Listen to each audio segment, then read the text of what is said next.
morning. Good morning. For the Dharma School students. A long-time Buddhist practitioner was meeting with a famous old priest who was considered a master of Buddhism. And he was meeting for him for the last time because he was very, very old. And the master called his longtime student to come forward and approach him. So the student respectfully came close.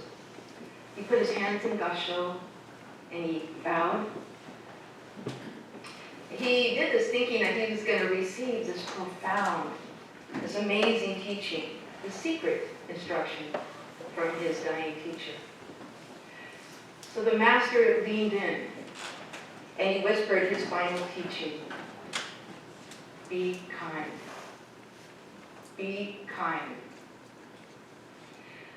Kindness is, along with wisdom, the essence of our teachings, the essence of the Buddhist teachings.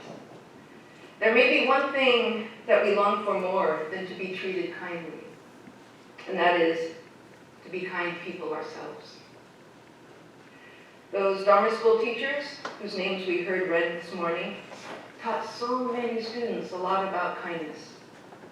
And the pets, whose names we also heard this morning, taught us about love and kindness, and we honored them as well. When we say the name Namo Amida Butsu, we're really saying thank you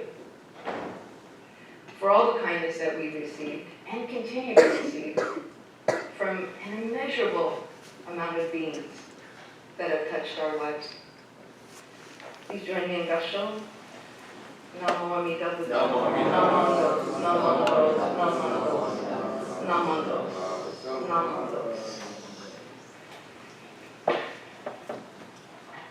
And for the adults, and for the kids too, please join me in gassho. From Shinran's hymns on the Pure Land. Those whose hearts rejoice in Shinjin are equal to the Buddha. True Shinjin is Buddha nature. Buddha nature is Tathagata. Namo Amida Butsu. Namo Amida Butsu. Namandos. Namandos. Namandos. Namandos. Well, good morning. Good morning. It's nice to be here. Reverend Kobata is up in Sebastopol in Munji. Actually talking about kindness and perception, which is what my talk is going to be about. My mom called me Thursday night. And I normally go up and do the Shotsuki Hoyo service for N1G, but this month Reverend Kobata wanted to go up. And so she knew he was going up there, so she called me. She said, make sure Reverend Kobata knows that it's supposed to be an incredible storm happening today, especially up in Sonoma County, and that it might be flooded. You may not get through Lucky Drive. And so I just thought, Mom, come on, I'm 60 years old, Sensei's 70 plus, I don't need you to call me, and, he has a brand new car, all these safety features on it, I'm sure he'll be fine, he'll know what to do.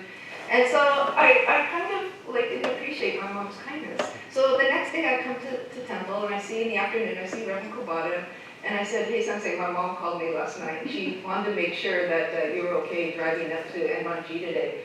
And I said, she was afraid that you were going to get flooded at Lucky Drive. And he goes, oh, I didn't think about that. I said, yes. And so he said, oh, I better call Reverend Abiko so that he can be on standby, and I'll call N1G so they can be on standby too. That maybe Reverend Abiko will have to cover the service. And so that night at the, last Friday night at the ice cream social, I saw Sensei, and I said, I had to call my mom and thank her for her kindness. Right? Our dualistic mind, our judging mind. Right? I didn't realize the kindness that my mom was, and concern that my mom was exhibiting to both Reverend Kobata and myself. I have a conflicted relationship with social media. I love my smartphone. I love receiving emails from the temple and from others. It's quick. I'm not so proficient at texting yet. I'd rather send an email than a text. It takes me so long. I don't know how people text. I text something and someone has already written a response to half of my text. But my relationship to Facebook is interesting because I actually don't particularly like Facebook. I have to have an account because I do the Facebook postings every morning. On behalf of the Buddhist Church of San Francisco, I post aspirations from all different Buddhist traditions. We have almost 1,000 people that follow us every day, logging in for the aspirations. And so a while back I posted a quote from a wonderful American Dharma teacher by the name of Anne Carolyn Klein. And this is what I posted. All practices in all Buddhist traditions, wisdom, compassion, and attention, are oriented toward dissolving the sense of self, which obscures us from benefiting others. And someone replied with a question to that post. He said, live like a miyokoni, and then he had the gassho emoji afterwards. And that comment really warmed my heart and made me smile. I love that in our Jodo Shinshu tradition, we are graced with the unique and rich wisdom of the miyokoni. Miyokoni means wondrous, excellent person. And as many of you know, the term was given to truly devout followers of the Nembutsu, who lived a life of total dedication to Amida, and whose behavior and speech, which sometimes was unconventional and sometimes counter to common sense, revealed the depth of their faith and true understanding. For the most part, the Miyokonin of the Tokugawa era were uneducated, many were illiterate, and most lived very humble and frugal lives. After hearing the teachings at their local temples, they demonstrated remarkable insight and deep, abiding faith in the teachings. To me, the Myokonin embody the teachings of Shinran, that what is most important is to hear with one's whole being. To hear with one's whole being, not just intellectually, but with our whole being, with our heart, with our body, and with our mind. To fully surrender to and feel the compassionate heart. This is the point of arrival. This is awakening. This awakening is synonymous with Shinjin. One of the most well-known Miyokonin was named Genza.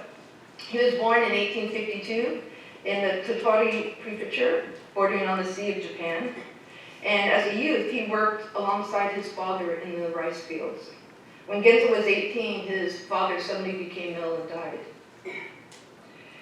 And his father's last words to Genza were, trust in Oya-sama. Trust in Oya-sama. Well, after his father's death, Genza began attending services regularly to try to understand what his father's final words meant. And the more he tried to understand, the more confused he became. But one morning, Genza went up to the mountains for firewood with his ox. He made 6 bundles of firewood and loaded them onto the back of his ox for the long journey back home.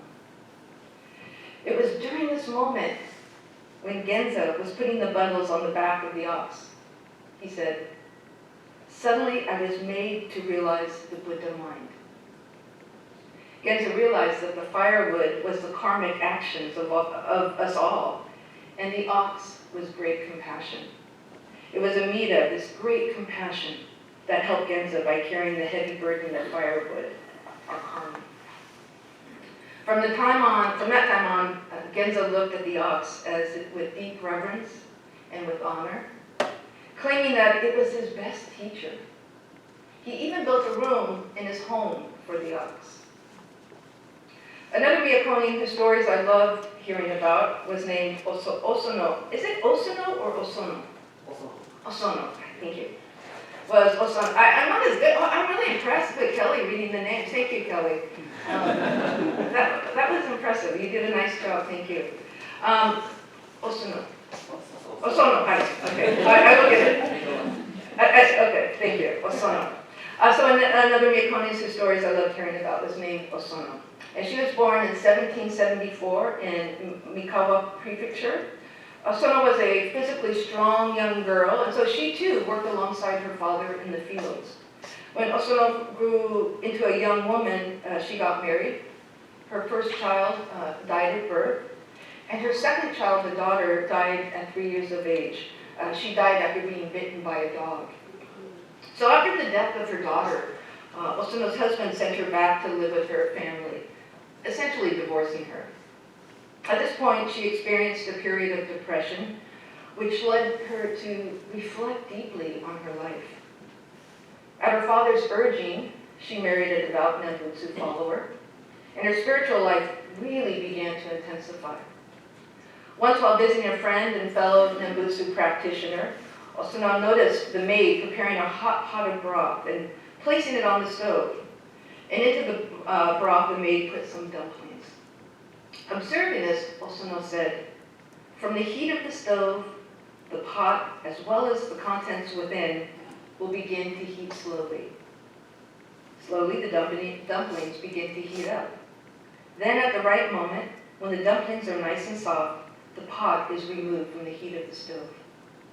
We sentient beings are like the dumplings, unaware of being bathed in the warm rays of Amida's light, constantly and ultimately being liberated by the name Namo Buddhist." Another time, Osuno was traveling with a group of Nembutsu followers to attend a special service at the Hongenji in Kyoto. And as the group was crossing a bridge over a frozen lake, they spotted a group of children building a snowman. As soon as Osuno saw the snowman, she ran to it. She placed her straw mat that she was carrying on her back in front of it, and she knelt down and placed her hands in gassho before the snowman.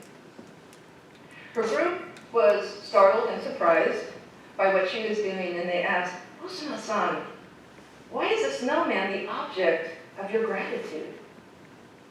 And without looking up, she said, "This snowman reveals to me the form of my Shinji. Therefore, I'm grateful." Just like my Shinji, the rays of Amida's compassion shine upon and guide me. The more I listen to the teachings, my Shinji melts away. Nothing remains. Everything disappears. For me, for this, I'm grateful to the snowman. My favorite Ryukoni was named Shoma.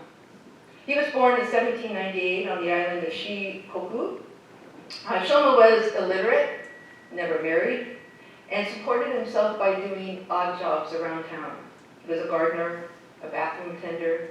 He made zoris from flax, and he was also the occasional servant at his local temples. To many, Shoma appeared mentally challenged, but in reality, he was a person with a keen and probing mind. He memorized long and difficult sutras that he heard spoken at the temples. There was a wonderful playfulness and a lack of self-consciousness that was really refreshing. On one occasion, Shoma was in the temple Hondo with a group of children, and he did a handstand for them. Could you imagine if you walked in and someone was doing a handstand right here in the Hondo? At the same time, a group of followers came in and saw Shoma. One of the followers, laughing at him, asked, "What have we here? Shoma is doing a handstand. What are you imitating, Shoma?" And everyone laughed. And Shoma said, grinning, "Well, I'm just imitating your fall into the lower depths of the hell. Without having attained Shinji, you will fall into hell. Better be careful." Shoma got it. Because our perceptions are shaped by our filters of likes and dislikes, delusion and illusion, our perceptions can become distorted. It's like we really are upside down. And oftentimes this upside down is really our true posture, especially when we create separation, when we fail to see our interdependence in this world. Another time, Shoma was serving as a servant in the temple, and a temple member requested a home memorial service.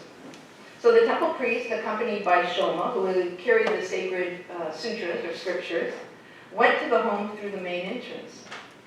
Shoma nonchalantly began to enter along with the priest, when suddenly the priest turned and stopped Shoma from entering. The priest said, "Shoma, you cannot enter here. Go around the back and enter from the kitchen door." And Shoma asked, "Why can't I enter from here? And you can." And the priest replied, "I'm allowed to enter the main entrance by virtue of my robes." And Shoma said, then I too can enter with you by virtue of the sacred scriptures which I carry. Upon hearing Shoma's reply, the priest and the homeowner bowed their heads and graciously ushered Shoma into the front entrance of the home. What is the most important thing of our teachings? Certainly not the external stuff, as Shoma was keenly aware. Vasubandhu of India, who is the second of our 7 great masters of Jodo Shinshu, said that the Dharma is everything that surrounds us. The Dharma is everything that surrounds us. Can we see it? Can we hear it? For me, the Myokonin serve as beautiful examples of everyday people who hear the teachings from the depths of their heart. By keeping an open heart and seeing the Dharma all around us, especially in the hearts of those whom we are honoring today, our wonderful Dharma teachers, and to our family pets, who I really feel are bodhisattvas. We too can live a life guided by wisdom, vitalized by compassion, fulfilling our ultimate meaning, our purpose, our life. Please join me in Gasho as again we hear the words of Shinran. Those whose hearts rejoice in Shinjin are equal to the Buddha. True Shinjin is Buddha nature. Buddha nature is Tathagata. Namo Amida Butsu. Namo Amida Butsu. Namo Amida Butsu. Namo Amida Butsu. Namo Amida Butsu. Namo Amida Butsu.